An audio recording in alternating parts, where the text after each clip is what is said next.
the house directly across the street from Andrew's mother, Lulu Kirby. Boy, it's really hard to read this. Can we get more light? This one here, can you turn that on, Ron? I know you don't like it, but this is difficult. That's better. About twice a year, thank you, Andrew would travel. No, keep that. Marshall, I need that. Even. No. About twice a year, Andrew would travel to San Francisco to visit his mother. Would travel from San Francisco to visit his mother. We would see him walking down the street playing his guitar. One look at him and you knew he was not from Ocala, Florida. Andrew's typical attire was a hat, white long-sleeved shirt, a cross, necklace, skull rings on every finger, cigars in his shirt pockets, dog bones in his pants pocket, and orange tennis shoes on his feet. The dogs in the neighborhood loved him. When Andrew's mother passed away, he came back to settle her estate. His original plan was to sell her home and move back to San Francisco. Years kept rolling by and Andrew continued to stay. Little by little, we got to know Andrew. As teachers, we traveled a lot during our breaks and Andrew would watch our home for us. However, whenever he went back to San Francisco to play with the band, we would return the favor. In the spring of 2004, Andrew was diagnosed with oral cancer. From all the cigars. Don't smoke, ladies and gentlemen. Yeah. It was recommended that he seek treatment at Shands Hospital in Gainesville, Florida. At Andrew's request, Glenn and I agreed to take him to all of his appointments. Andrew was told that he needed to have surgery as soon as possible. If you know Andrew, you know that he was not a very good patient. After one surgery cancellation by Andrew, he finally had the surgery in late August of 2014. The surgery went well, but his recovery did not. Apparently he had some type of reaction to the anesthesia, and he remained almost comatose in the ICU for over a month. I didn't know that. All in all, he spent almost 6 weeks in the hospital and he never really woke up. Since Andrew had no living relatives, he was assigned a guardian by the state of Florida, and the guardians sent him to a rehab center in Orlando, Florida. To be honest, we did not think he would ever be able to return home. However, 2 days before Thanksgiving in 2014, we finally brought him home. All of us were so excited that he was finally home. Things were finally back to normal, or so we thought. By March 2015, his cancer returned. Glenn, Diane, another neighbor, and I took care of Andrew.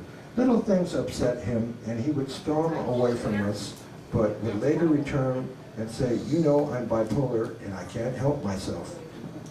This would always ease the tension, and we would all have a good laugh. We kept Andrew supplied with food, especially rotisserie chicken from Sam's, Starbucks, mocha, frappuccino, and Tom and Jerry's ice cream.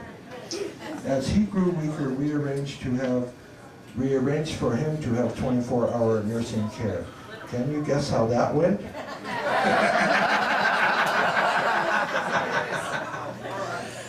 One time, he got away from the house. The nurse came over to our house in a panic, saying that he had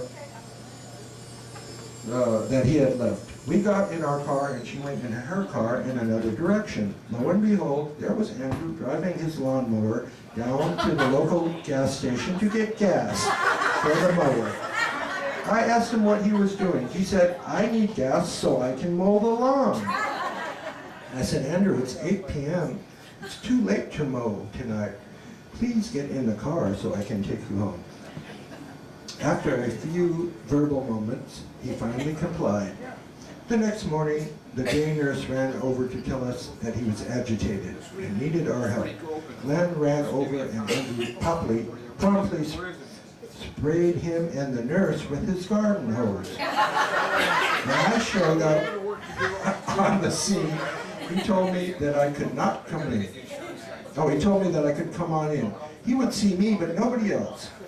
I could see that he was in a lot of pain, so I called the hospice nurse to come over here. By late afternoon, I called again. I again called hospice, and they decided to take him to one of their facilities so they could better manage his pain.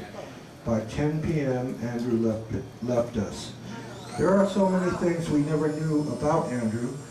After talking with Mike and some of Andrew's other friends from San Francisco, we soon realized that the Andrew we knew was not the Andrew you all loved and worked with. How we would have loved to meet your Andrew. I can see Andrew's house, and it will always be Andrew's house while I am writing this. He is there, wearing his typical hat, long-sleeved white shirt, cross necklace, skull rings on every finger, dog bones in his pants pocket, and wearing orange tennis shoes on his feet. We will love you forever. Rest in peace, our dear neighbor and friend. Connie Halleck wrote that.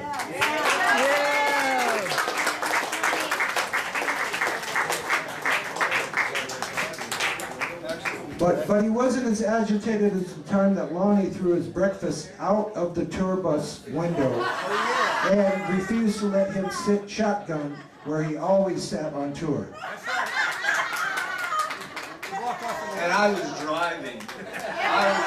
I had to deal with this. He's out, he's walking to the bathroom, he's 3 blocks away. Lonnie's there, he's not getting in, I'm not getting in. Oh, God. And we're like tired, we're driving like, 10, 11 hours already. And we just want to get there and lay down. And we had to deal with that.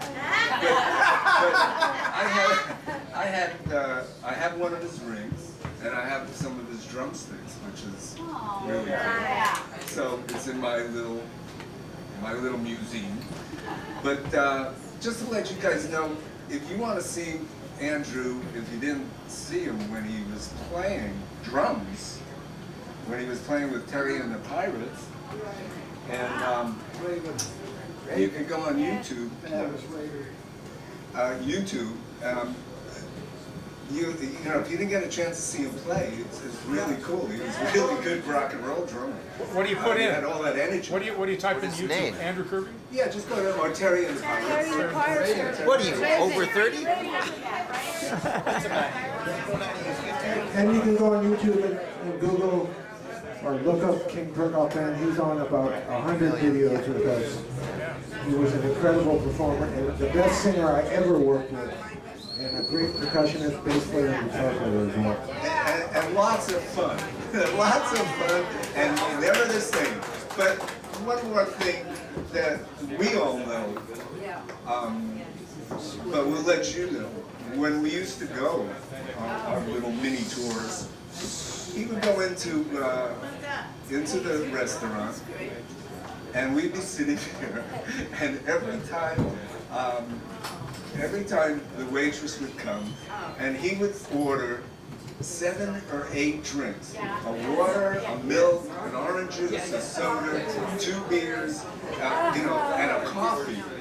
And we would just sit back and watch. We would just watch her face. All of them were the same. It was like, a large everything. Yeah, large everything. Everything had to be large. And he'd line them up. But the face of the waitresses when he would order it, and then we would look at her and watch her face, and then we'd say, yeah, just bring him, he wants him. Just killed us every time. Every time. It didn't matter how many times. But he's missed by me greatly. I used to room with him most of the time when we were gone on these trips, so we were together in the room and miss him. Okay.